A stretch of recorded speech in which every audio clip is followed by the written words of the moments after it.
ಎಲ್ಲರಿಗೂ ಶರಣು. ಚಳಿಗಾಲದ ಅಧಿವೇಶನ ಇಂಡಿಯಾ ಗೌರ್ಮೆಂಟ್ದು ನಡೀತಾ ಇದೆ, ಕರ್ನಾಟಕ ಗೌರ್ಮೆಂಟ್ದು ನಡೀತಾ ಇದೆ. ಇಂಡಿಯಾ ಗೌರ್ಮೆಂಟ್ ಚಳಿಗಾಲದ ಅಧಿವೇಶನ ಡೆಲ್ಲಿಲೇ ನಡೀತಾ ಇದೆ. ಆದ್ರೆ ಕರ್ನಾಟಕದ ಚಳಿಗಾಲದ ಅಧಿವೇಶನ ಬೆಳಗಾವಿಲಿ ನಡೀತಾ ಇದೆ. ನೋಡಿ, ಕೇವಲ 700 ಕಿಲೋಮೀಟರ್ ಡಿಸ್ಟೆನ್ಸ್ ಅಷ್ಟೇ. ಎಲ್ಲಿಂದ ಇಲ್ಲಿಗೆ? ನಮ್ಮ ಏನು ಸೌತ್ ಇಂದ ನಾರ್ತ್ಗೆ ಅಂದ್ರೆ ತೆಂಕಣದಿಂದ ಬಡಗಣ ನಮ್ಮ ರಾಜ್ಯದ ಡಿಸ್ಟೆನ್ಸು. ಆದ್ರೆ ಏನು ಈ ಒಕ್ಕೂಟ ಇಂಡಿಯಾದ ಡಿಸ್ಟೆನ್ಸು ಸೌತ್ ಇಂದ ನಾರ್ತ್ಗೆ ಸುಮಾರು 3000 ಕಿಲೋಮೀಟರ್ ಇದೆ. ಹೆಚ್ಚು ಕಮ್ಮಿ ನಾವು ಬೆಂಗಳೂರಲ್ಲಿ ಕೂತ್ ಮಾತಾಡ್ತಾ ಇದ್ದೀವಿ, ಇಲ್ಲಿಂದ ಡೆಲ್ಲಿಗೆ ಹೋಗ್ಬೇಕಂದ್ರೆ 2500 ಕಿಲೋಮೀಟರ್ ಇದೆ. ಈ 700 ಕಿಲೋಮೀಟರ್ ದೂರನೇ ತುಂಬಾ ದೂರ ಅಂತೇಳಿ ಬೆಳಗಾವಿಲೂ ಕೂಡ ಒಂದು ವಿಧಾನಸೌಧನ ಕಟ್ಟಿ ಅದಕ್ಕೆ ಸುವರ್ಣಸೌಧ ಅಂತ ಹೆಸರಿಟ್ಟವ್ರೆ. ಅಲ್ಲಿ ವರ್ಷ ಒಂದು ಅಧಿವೇಶನನಾದ್ರೂ ನಡೆಸ್ತಾರೆ. ಅದೇ ರೀತಿ ಸೌತಲ್ಲಿ ಕೂಡ ಪಾರ್ಲಿಮೆಂಟನ್ನು ಕಟ್ಟಬೇಕಾಗಿತ್ತು. ಈಗ 1-2-3 ವರ್ಷದಲ್ಲಿ ಹೊಸ ಪಾರ್ಲಿಮೆಂಟು ಒಂದು 20,000 ಕೋಟಿ ಹಾಕಿ ಕಟ್ಸಿದ್ರು.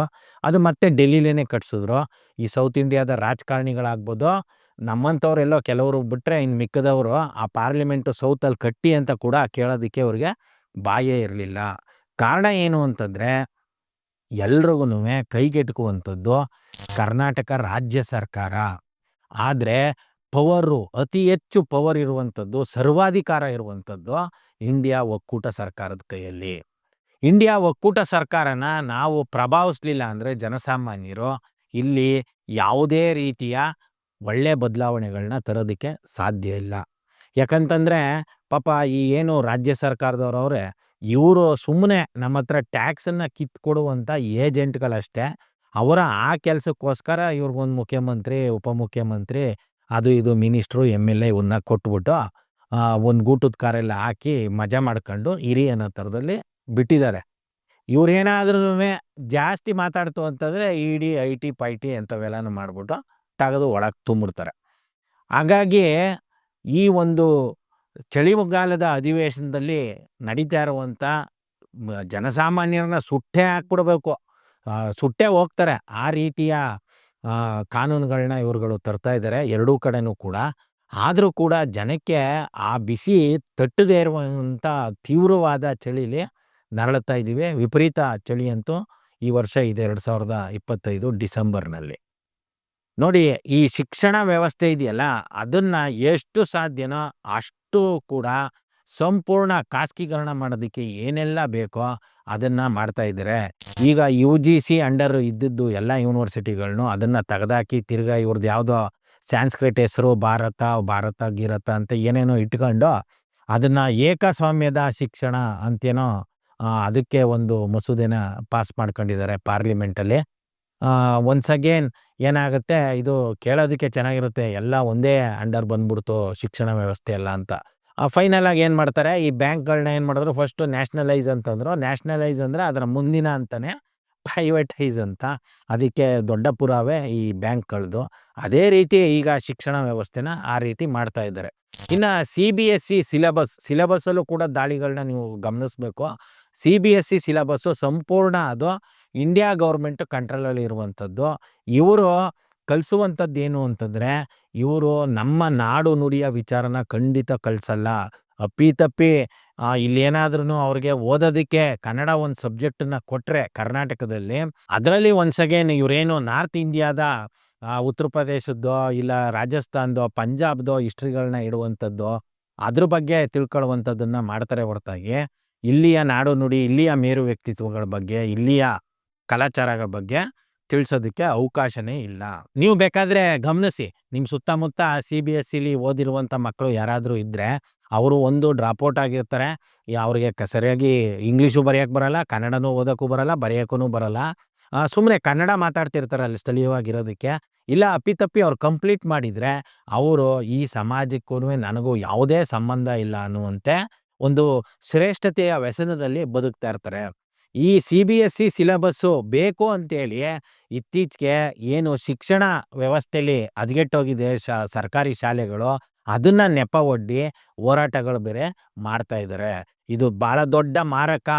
ಇಲ್ಲಿ ಇವ್ರಿಗೆ ಬೆಂಬಲ ಕೊಡುವಾಗ ಕೆಲವ್ರಿಗೆ ಗೊತ್ತಿರುತ್ತೆ ಇದು ಒನ್ಸ್ ಅಗೇನ್ RSSನ ಐಡಿಯಾಲಜಿ ಅಂತ. ಏನು ಒಂದು ದೇಶ ಒಂದು ಸರ್ಕಾರ, ಒಂದು ದೇಶ ಒಂದು ಭಾಷೆ, ಈ ಥರ ಮಾಡಬೇಕು ಅನ್ನುವಂಥ ಹುನ್ನಾರ ಅಂತ. ಆದರೆ ಬಹುತೇಕ ಬೇರೆ ಬೇರೆ ಹೋರಾಟಗಾರರು ಸೀನಿಯರ್ಸ್‌ಗೆ ಇದ್ರ ಬಗ್ಗೆ ಗೊತ್ತಿರಲ್ಲ. ಏನೋ ಹೋರಾಟಕ್ಕೆ ಕರೀತಾ ಇದ್ದಾರೆ, ಅದು ಅಲ್ಲಿ ಸ್ಕೂಲಲ್ಲಿ ಬಾತ್ರೂಮ್ ಇಲ್ಲ ಅಂತ ಹೇಳ್ತಾ ಇದ್ದಾರೆ, ಬಿಲ್ಡಿಂಗ್ ಇಲ್ಲ ಅಂತ ಹೇಳ್ತಾ ಇದ್ದಾರೆ, ಅದಕ್ಕೋಸ್ಕರ ಅಂತ ಕೈ ಜೋಡಿಸ್ಬಿಡ್ತಾರೆ. ಆದರೆ ಇವರ ಹುನ್ನಾರ ಏನು ರಾಜ್ಯ ಶಿಕ್ಷಣ ನೀತಿ ಇದೆ ಅದನ್ನ ತಗ್ಸಾಕಿ CBSEನ ಇಂಪ್ಲಿಮೆಂಟ್ ಮಾಡಿಸೋದು. ಇನ್ನ ಈಗ ಮತ್ತೆ ಈಗ ಅನ್ನೋದಕ್ಕಿಂತ ಮತ್ತೆ ಉತ್ತರ ಕರ್ನಾಟಕ ಪ್ರತ್ಯೇಕ ರಾಜ್ಯ ಆಗಬೇಕು ಅಂತ ಈ ಕಾಗೆ, ಗೂಬೆಗಳೆಲ್ಲ ಸ್ಟಾರ್ಟ್ ಮಾಡ್ಬಿಟ್ಟಿವೆ. ಇನ್ನು ನಾಯಿ, ನರಿಗಳು ಈ ಕಡೆ ಹಳೆ ಮೈಸೂರು ಭಾಗದಲ್ಲೂ ಕೂಡ ಒಂದಷ್ಟು ಹೂಳನ್ನ ಇಡ್ತಾ ಇದ್ದಾವೆ. ಯಾಕೆ ಇವರೆಲ್ಲ ಈ ಥರ ಮಾತಾಡ್ತಾ ಇದ್ದಾರೆ ಅಂತಂದರೆ, ಇವ್ರಿಗೆ ನಿಜವಾಗ್ಲೂನುವೆ ಅಲ್ಲಿ ಆ ಭಾಗದಲ್ಲೋ ಇಲ್ಲ ಇವರ ಪ್ರತಿನಿಧಿಸುವಂಥ ಕ್ಷೇತ್ರದಲ್ಲೋ ಜನ ಅಭಿವೃದ್ಧಿ ಮಾಡಿಬಿಡ್ಬೇಕು, ಯೋಜನೆ ಅಭಿವೃದ್ಧಿ ಮಾಡಬೇಕು ಅಂತ ಖಂಡಿತವಾಗ್ಲೂ ಅಲ್ಲ. ಇದೊಂದು RSSನ ಐಡಿಯಾಲಜಿ. ಎಲ್ಲಿವರೆಗೂನುವೆ ಒಂದು ನುಡಿನಾಡು ತುಂಬ ಸ್ಟ್ರಾಂಗ್ ಆಗಿರುತ್ತೆ, ಜನಸಂಖ್ಯೆ ಜಾಸ್ತಿ ಇರುತ್ತೆ, ಆ ನಾಡು ಖಂಡಿತವಾಗ್ಲೂನುವೆ ಸ್ವಾಯತ್ತತೆಗೆ ಹೋರಾಟ ಮಾಡಿಬಿಡುತ್ತೆ. ಇವ್ರು ಏನು ನಮ್ಮ ಅಧಿಕಾರ ಎಲ್ಲ ಕಬಳಿಸಿ ಇಂಡಿಯಾ ಸರ್ಕಾರದಲ್ಲಿ ಇಟ್ಕೊಬಿಟ್ಟಿದ್ದಾರೆ. ಇಂಡಿಯಾ ಒಕ್ಕೂಟ ಇರುತ್ತೆ, ಸ್ವಾಯತ್ತತೆ ಅಂತಂದರೆ ಇಂಡಿಯಾ ಒಕ್ಕೂಟ ಇರುತ್ತೆ. ಆದರೆ ಇವತ್ತೇನು ಇಂಡಿಯಾ ಒಕ್ಕೂಟ ಸರ್ಕಾರ ಅಂತ ಕರಿತಾ ಇದ್ದೀವಿ, ಸೋಕಾಲ್ಡ್ ಕೇಂದ್ರ ಸರ್ಕಾರ, ಸೆಂಟ್ರಲ್ ಗೌರ್ಮೆಂಟ್ ಅನ್ನೋದು, ಅದು ಇರೋದಿಲ್ಲ. ಒಕ್ಕೂಟ ವ್ಯವಸ್ಥೆ ಒಳಗಡೆ ಕೇವಲ ಡಿಫೆನ್ಸು, ಕರೆನ್ಸಿ ವಿಚಾರ, ತಿರ್ಗಾ ರೈಲ್ವೆ ವಿಚಾರ, ಇಂಥವು ಒಂದು 3-4 ವಿಚಾರನ ಬಿಟ್ಟರೆ ಬೇರೆ ಯಾವುದೂ ಕೂಡ ಒಕ್ಕೂಟದ ಕೈಯಲ್ಲಿ ಇರಲ್ಲ. ಈಗ ಈ ಈ ಏರೋಪ್ಲೇನ್ಗಳ ವಿಚಾರನೂ ಕೂಡ ಅವರು ಬ್ಯಾಲೆನ್ಸ್ ಮಾಡೋದಕ್ಕೆ ಅಸಮರ್ಥರು ಅಂತ ಈ ಇಂಡಿಗೋ ವಿಮಾನದ ಸಂದರ್ಭದಲ್ಲಿ ಗೊತ್ತಾಗಿದೆ. ಮೊದಲಾದರೆ ಈ ವಿಮಾನದ ವಿಚಾರಗಳನ್ನ ಹ್ಯಾಂಡ್ಲ್ ಮಾಡೋದಕ್ಕೆ ಅದೊಂದು ಒಕ್ಕೂಟ ವ್ಯವಸ್ಥೆ ಬೇಕಾಗಿತ್ತು ಅಂತ ಹೇಳ್ಬೋದಿತ್ತು. ಇವಾಗ ಅದ್ರದ್ದು ಅಗತ್ಯ ಇಲ್ಲ. ಇವತ್ತು ಕಮ್ಯುನಿಕೇಷನು ಕೂಡ ಅಷ್ಟೇ, ಏನು ಮೊಬೈಲು ಇವೆಲ್ಲ ಬಂದಮೇಲೆ ಆ ರಾಜ್ಯಗಳನ್ನೇ ಅವರು ಅದನ್ನು ಹ್ಯಾಂಡ್ಲ್ ಮಾಡುವಷ್ಟು ಕೆಪಾಸಿಟಿ ಇದೆ. ನಿಜವಾಗ್ಲೂನುವೆ ಸೌತ್ ಇಂಡಿಯಾದ ಏನು ಎಲ್ಲ ರಾಜ್ಯಗಳಿವೆ, ಇವು ಎಲ್ಲ ರಾಜ್ಯಗಳು ಕೂಡ ಈ ಒಂದು ಒಕ್ಕೂಟ ವ್ಯವಸ್ಥೆಯಲ್ಲಿ ತಿದ್ದುಪಡಿಯಾಗಿ ಸ್ವಾಯತ್ತತೆನ ಪಡೆದ್ರೆ ಇವರಿಗೆ ಬೇಕಾದ ಮೊಬೈಲು, ಇಂಟರ್ನೆಟ್ಟು ಈ ರಾಜ್ಯದಲ್ಲೇ ಅವರು ಮಾಡ್ಕೊಳ್ತಾರೆ. ಯಾರೋ ಪ್ರೈವೇಟ್ ಅವ್ರು ಮಾಡಿಲ್ಲ ಅಂತಂದ್ರು ಗೌರ್ಮೆಂಟೇನೆ ಅಷ್ಟು ಶಕ್ತಿಯುತವಾಗಿದೆ. ಇನ್ನು ವಿಮಾನಗಳನ್ನು ಕೂಡ ಇವರೇ ಬಿಡುವಷ್ಟು ಶಕ್ತಿವಂತರಾಗಿದ್ದಾರೆ. ಆದರೆ ನಾರ್ತ್ ಇಂಡಿಯಾದ ಯಾವುದೇ ರಾಜ್ಯಗಳು ಕೂಡ ಅಷ್ಟು ಶಕ್ತಿವಂತರಿಲ್ಲ. ಆದರೆ ನಾರ್ತ್ ಇಂಡಿಯಾದ ರಾಜ್ಯದಲ್ಲಿ ಇರುವಂಥ ಬಂಡವಾಳಶಾಹಿಗಳು ಏನು ಲೂಟಿ ಹೊಡೆದು ಪದೇ ಪದೇ ಪೇಪರ್ಗಳಲ್ಲಿ ಬರ್ತಾ ಇರುತ್ತೆ, 1% ಜನರ ಕೈಯಲ್ಲಿ ಸುಮಾರು 60% ಆಸ್ತಿ ಇದೆ ಅಂತ ಇವ್ರುಗಳು ಅವರು ಎಲ್ಲ ಕಡೆ ಬಂಡವಾಳ ಹಾಕೋದಕ್ಕೆ ರೆಡಿ ಇದ್ದಾರೆ. ಈ ಸೌತ್ ಇಂಡಿಯಾದಲ್ಲೂ ಕೂಡ ಅವರು ಕಮ್ಯುನಿಕೇಷನ್ ಮೇಲೆ ಬಂಡವಾಳ ಹಾಕಿದ್ದಾರೆ. ಈಗೇನು ಇಂಡಿಗೋ ವಿಮಾನದ್ದು ಸಮಸ್ಯೆ ಆಯ್ತಲ್ಲ, ಇದರ ಹಿಂದೆ ಇರುವಂಥದ್ದೇನು ಅಂತಂದರೆ ಆ ಒಂದು ಕಂಪ್ನಿ ಹ್ಯಾಂಡ್ಲ್ ಮಾಡ್ತಾ ಇದ್ದದನ್ನು ಕಿತ್ತು ಬೇರೆ ಕಂಪ್ನಿಗೆ ಕೊಡುವಂಥ ಹುನ್ನಾರ. ಆ ಕಂಪ್ನಿ ಯಾರ್ದು ಅಂತ ನಿಮ್ಗೇನು ಬಾಯಿ ಬಿಟ್ಟು ಹೇಳ್ಬೇಕಾಗಿಲ್ಲ. ವಾಟ್ರ್ ಬಾಟ್ಲಿಂದ ಹಿಡಿದು ಬಟ್ಟೆ, ಶೂಸು, ಮೊಬೈಲು ಪ್ರತಿ ಒಂದನ್ನು ಆಕ್ರಮಿಸ್ಕೊಂಡಿರುವಂಥ ಅಂಬಾನಿ, ಅದಾನಿ ಈ ರೀತಿಯ 2-3 ಜನನೋ ಇರುವಂಥ ಮಾರ್ವಾಡಿಗಳು, ಗುಜರಾತಿಗಳಿದಾರಲ್ಲ, ಇವ್ರುಗಳಿಗೇನೆ ಒನ್ಸ್ ಅಗೇನ್ ಆ ಬಿಸ್ನೆಸ್ಸನ್ನು ಮಾಡಿಕೊಡೋದಕ್ಕೆ ಇದೇನೋ ಒಂದು ಹುನ್ನಾರನ ಮಾಡ್ತಾ ಇದ್ದಾರೆ. ಇದರ ಜೊತೆಗೆ ಈ ಏನು ಎಜುಕೇಷನ್ ವಿಚಾರವಾಗಿ ಎಂತೆಂಥ ಚರ್ಚೆಗಳನ್ನ ಮಾಡ್ತಾ ಇದ್ದಾರೆ ಅಂದರೆ, ಇನ್ನು ಈ ಡಾಲರ್ ಸೊಸೆ ಅನ್ನುವಂಥ ಪುಸ್ತಕನ ಬರೆದಿದ್ದಂಥವ್ರು ಮತ್ತು ಭಾಳ ಸರಳ ಜೀವಿ ಅಂತ ಬಿಂಬಿಸ್ಕೊಳ್ತಾರೆ ಅವರ ಉಡುಗೆ ತೊಡುಗೆ ಮೂಲಕ. ಅವರು ಒಂದು ದಿನದ ನೀರು ಕುಡಿಯೋದೇ, ಅವರು ಒಂದು ದಿನಕ್ಕೆ ನೀರು ಕುಡಿಯೋ ಅದರದ್ದು ಬೆಲೆನೇ ಹೆಚ್ಚು ಕಮ್ಮಿ 20,000 ಆಗುತ್ತಂತೆ.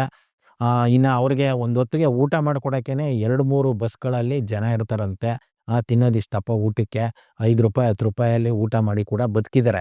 ಅಂದರೆ ಒಂದು ಊಟಕ್ಕೆ ಎಷ್ಟು ಖರ್ಚು ಮಾಡ್ಬೋದು, ಆದರೆ ಹೆಸರಿಗೆ ಮಾತ್ರ ಇವರು ಡಾಲರ್ ಸೊಸೆ ಮತ್ತು ಭಾಳ ಸಿಂಪ್ಲಿಸಿಟಿ. ಇವರು ರಾಜ್ಯಸಭಾ ಸದಸ್ಯೆ ಕೂಡ.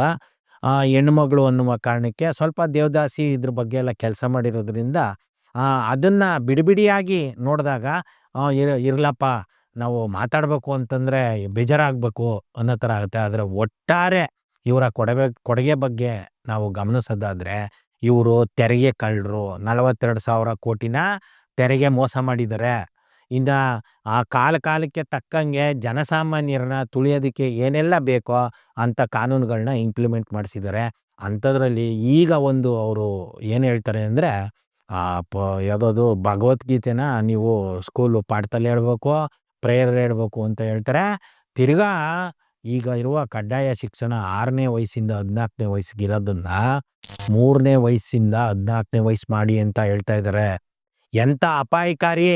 6ನೇ ವಯಸ್ಸಿನ ಮಕ್ಕಳೇನೆ ಪಾಪಚ್ಚೆ ಅವರು ಸ್ಕೂಲ್ಗೆ ಬರಬೇಕು ಅಂದರೆ ಹಿಂಸೆ. ಈಗೆಲ್ಲ ಈ ಸಿಟಿಗಳಲ್ಲಿ, ಹಳ್ಳಿಗಳಲ್ಲಿ ಅಂಗನವಾಡಿಗೆ ಕಳಿಸ್ತಾರೆ. ಸಿಟಿಗಳಲ್ಲಿ ಆ ದುಡ್ಡನ್ನ ಗೋರೋದಕ್ಕೋಸ್ಕರ ಪ್ಲೇ ಸ್ಕೂಲ್ಗಳು, ಕಿಡ್ಸಿಗಳು ಈ ಥರದನ್ನೆಲ್ಲ ಮಾಡ್ಕೊಂಡು ಅದಕ್ಕೇನೆ 1 ಲಕ್ಷ ದುಡ್ಡನ್ನ ಕೇಳ್ತಾ ಇದ್ದಾರೆ. ಇನ್ನು ಗೌರ್ಮೆಂಟೇ ಏನಾದ್ರೂ 3 ವರ್ಷಕ್ಕೇನೆ ಮಕ್ಕಳನ್ನ ಸ್ಕೂಲಿಗೆ ಸೇರಿಸ್ಬೇಕು ಅಂತ ಹೇಳ್ಬಿಟ್ರೆ ಆ ಮಕ್ಕಳ ಪರಿಸ್ಥಿತಿ ಏನಾಗಬೇಕು, ಮತ್ತು ಎಷ್ಟು ದೋಚ್ಬೋದು ಇವರೆಲ್ಲ.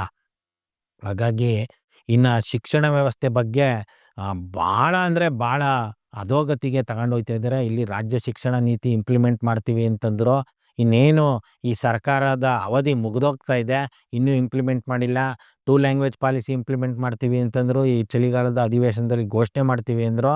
ಇಲ್ಲ, ನಮಗೆ ಬಂದಿರುವ ಮಾಹಿತಿ ಪ್ರಕಾರ ಮುಂದಿನ ಸಾಲದಿಂದ 50 ಮಾರ್ಕ್ಸ್ಗೆ ಇಳಿಸ್ತೀವಿ ಹಿಂದಿನ ಅನ್ನೋ ಥರದಲ್ಲಿ ನಮಗೆ ಈಗ ಮಾಹಿತಿ ಬಂದಿದೆ. ಏನು ಕಳೆದ ಏಪ್ರಿಲ್ ಮೇ ತಿಂಗಳಲ್ಲಿ ನಾವು ಅವ್ರಿಗೆ ಬಿಡ್ದಂಗೆ ಪಟ್ಟಾಕಿ ಏನು 92ವರೆಗೂ 50 ಮಾರ್ಕ್ಸ್ಗಿತ್ತು, ಆಮೇಲೆ ಇದು 100 ಮಾರ್ಕ್ಸ್ ಮಾಡಿರೋದು ಅಂತೆಲ್ಲ ಅವ್ರಿಗೆ ಮನವರಿಕೆ ಮಾಡಿಕೊಟ್ಮೇಲೆ ಅದನ್ನು ಮುಂದಿನ ಸಾಲಿಂದ ಇಂಪ್ಲಿಮೆಂಟ್ ಮಾಡ್ತೀವಿ ಅಂತ ಹೇಳ್ತಾ ಇದ್ದಾರೆ.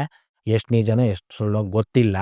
ಈ ಮಧ್ಯದಲ್ಲಿ ಈ ಒಂದು ಭೀಕರವಾದ ಚಳಿಲಿ ಇವ್ರುಗಳು ಜಾರಿ ಮಾಡ್ತಾ ಇರುವಂಥ, ಅದು ಇಂಡಿಯಾ ಗೌರ್ಮೆಂಟ್ ಇರ್ಬೋದು, ಇಲ್ಲ ಕರ್ನಾಟಕ ಗೌರ್ಮೆಂಟ್ ಇರ್ಬೋದು, ಇವರು ಜಾರಿ ಮಾಡ್ತಾ ಇರುವಂಥ ಮಸೂದೆಗಳು ಏನಿದೆ, ಕಾನೂನುಗಳೇನಿದೆ, ಇವು ಬಿಸಿ ಮುಟ್ಸೋದಕ್ಕೂ ಫೇಲ್ ಆಗಿವೆ. ಬಿಸಿ ಮುಟ್ಸೋದು ಇರಲಿ, ಇವು ಕಂಪ್ಲೀಟಾಗಿ ಜನಸಾಮಾನ್ಯರನ್ನ ಸುಟ್ಟಾಕ್ಬಿಡ್ತವೆ. ಆದರೆ ಜನಸಾಮಾನ್ಯರಿಗೆ ಇದು ಅರ್ಥ ಆಗ್ತಾ ಇಲ್ಲ. ನಮ್ಮಂಥವರು ಕೂಡ ಅದನ್ನು ಅರ್ಥ ಮಾಡಿಸೋದ್ರಲ್ಲಿ ಎಲ್ಲೋ ಎಡವುತ್ತಾ ಇದ್ದೀವಿ ಅನ್ನೋದನ್ನು ಒಪ್ಕೊಳ್ಬೇಕಾಗುತ್ತೆ. ಭಾಳ ಮುಖ್ಯವಾಗಿ ನಾವು ಗಮನ ಕೊಡಬೇಕಾಗಿರೋದು, ಈಗ ಹೋರಾಟಗಳು ಏನು ನಡೀತಾ ಇದೆ ಅದರಲ್ಲಿ ಎಷ್ಟು ಫೇಕ್ ಹೋರಾಟಗಳು ಸ್ಟಾರ್ಟ್ ಆಗಿಬಿಟ್ಟಿದೆ ಅಂತಂದರೆ, ಯಾರೋ ಒಬ್ಬ ಹೋರಾಟ ಮಾಡ್ತಾ ಇದ್ದಾನೆ ಕಲಬುರಗಿಲಿ. ಆಮೇಲೆ ಈ ಹೋರಾಟಗಾರರನ್ನ ಪ್ರಶ್ನೆ ಮಾಡೋದಕ್ಕೆ ನನಗೂ ಕೂಡ ಹಕ್ಕಿಲ್ಲ, ಯಾರಿಗೂ ಹಕ್ಕಿಲ್ಲ. ಯಾಕಂತಂದರೆ ಅವ್ರಿಗೆ ಯಾರೂ ಸಂಬಳ ಕೊಟ್ಟಿರಲ್ಲ. ಅವರು ವಾಲಂಟ್ರಿಯಾಗಿ ಮಾಡ್ತಾರೆ. ಆದರೆ ಜನಸಾಮಾನ್ಯರಿಗೆ ಅರಿವಿರಬೇಕು, ಯಾವುದನ್ನು ಬೆಂಬಲಿಸಬೇಕು, ಯಾವುದನ್ನು ಬೆಂಬಲಿಸಬಾರ್ದು ಅಂತ. ಹಾಗಾಗಿ ಅದನ್ನು ಸ್ವಲ್ಪ ವಿವರಿಸ್ತೀನಿ. ಅವರ ಹೋರಾಟದ ಉದ್ದೇಶ ಏನು ಅಂತಂದರೆ, ಇವ್ರು ಏನೋ ಒಂದು ದ್ವೇಷ ಭಾಷಣ ಬಿಲ್ ಅಂತ ತಂದಿದ್ದಾರೆ. ಅದು ಈ ಗೌರ್ಮೆಂಟ್ ಇದ್ದಾಗ ಇವ್ರಿಗೆ ಯಾವುದು ಅನುಕೂಲ ಅದನ್ನು ದ್ವೇಷ ಭಾಷಣ ಅಂದ್ಬಿಡ್ತಾರೆ. ಇನ್ನೊಂದು ಗೌರ್ಮೆಂಟ್ ಬಂದರೆ ಅವ್ರಿಗೆ ಯಾವುದು ಅನುಕೂಲ ಅದನ್ನು ದ್ವೇಷ ಭಾಷಣ ಅಂತಂತಾರೆ. ಇನ್ನು ತಿರ್ಗಾ ಸಾಮಾಜಿಕ ಬಹಿಷ್ಕಾರ ಹಾಕಿದ್ರೆ ಅದಕ್ಕೆ ಶಿಕ್ಷೆ ಅಂತ ಯಾವುದೋ ಒಂದು ಮಸೂದೆ ತಂದಿದ್ದಾರೆ. ಅದನ್ನು ಕೂಡ ಅಲ್ಲಿ ಅವರೇ ಹೇಳ್ಬಿಟ್ಟಿದ್ದಾರೆ, ರಾಜಿಗೆ ಅವಕಾಶ ಅಂತ. ಈ ಸಾಕಷ್ಟು ಜನ ದುಡ್ಡು ಮಾಡ್ಕೊಳ್ಳೋದಕ್ಕೇ ಇದನ್ನು ದಂಧೆ ಮಾಡ್ಕೊಂಡಿರೋರು ಎಲ್ಲ ಕಡೆ ಇದ್ದಾರೆ. ಇವ್ರುಗಳಿಗೆ ಇದು ಅನುಕೂಲ. ಅಲ್ಲೆಲ್ಲೋ ಒಂದು ಕಡೆ ಜಗಳ ಆಯಿತು, ಬಹಿಷ್ಕಾರ ಆಯಿತು ಅಂತಂದರೆ ಕಂಪ್ಲೇಂಟ್ ಕೊಟ್ಬಿಡೋದು. ಆಮೇಲೆ ಗೌರ್ಮೆಂಟ್ ಹೇಳಿದೆ ರಾಜಿ ಮಾಡ್ಕೊಳ್ಳಿ ಅಂತ ಕೂತ್ಕೊಂಡು ರಾಜಿ ಮಾಡ್ಕೊಂಡು ಅಂತ. ಪೊಲೀಸವ್ರಿಗೂ ಸಿಕ್ಕಾಪಟ್ಟೆ ಖುಷಿ. ಅವರೂ ಈ ರಾಜಿ ಸಂಧಾನದಲ್ಲಿ ಅವರು ಒಂದಷ್ಟು ದುಡ್ಡನ್ನು ಮಾಡ್ಬೋದು ಅಂತ. ಎಲ್ಲರೂ ಹಂಗೆ ಮಾಡ್ತಾರೆ ಅಂತ ಹೇಳ್ತಾ ಇಲ್ಲ, ಬಹುತೇಕ ಆ ಥರ ಮಾಡ್ತಾರೆ. ಎಲ್ಲೋ ಅಲ್ಪ ಸ್ವಲ್ಪ ಜನ ಅದನ್ನು ಮಾಡದೇ ಇರೋದ್ರಿಂದ ಇನ್ನೂ ಕೂಡ ಈ ಒಂದು ಸಮಾಜ ಮತ್ತು ಈ ವ್ಯವಸ್ಥೆ ಚಲನೆಯಲ್ಲಿ ಇದೆ ಹೊರತಾಗಿ 100% ಆಗಿಬಿಟ್ರೆ ಅದು ಸ್ಟ್ಯಾಗ್ನೆಂಟ್ ಆಗಿಬಿಡ್ತಿತ್ತು. ಹಾಗಾಗಿ ಈ ಒಂದು ತೀವ್ರವಾದ ಚಳಿಲಿ ನಡೀತಾ ಇರುವಂಥ ಚಳಿಗಾಲದ ಅಧಿವೇಶನದಲ್ಲಿ ನಾವು ಎರಡೂ ಕಡೆಯ ಅಧಿವೇಶನ ಮುಗಿದ ಮೇಲೆ ಸಂಪೂರ್ಣವಾಗಿ ಸ್ಟಡಿ ಮಾಡಿ ಜನರಿಗೆ ಏನೆಲ್ಲ ಆಯಿತು ಅದನ್ನು ವಿವರಿಸಬೇಕಾಗುತ್ತೆ. ಮತ್ತು ಏನೆಲ್ಲ ಇವ್ರುಗಳು ನಾಟಕಗಳು ಮಾಡಿದ್ದಾರೆ, ಲೋಪದೋಷಗಳು ಮಾಡಿದ್ದಾರೆ, ಅದ್ರ ವಿರುದ್ಧ ದನಿ ಎತ್ತಬೇಕಾಗುತ್ತೆ, ತಿದ್ದುಪಡಿಗೆ ನಾವು ಕೆಲಸ ಮಾಡಬೇಕಾಗುತ್ತೆ ಅಂತ ಹೇಳ್ತಾ ಶರಣು. Thank you.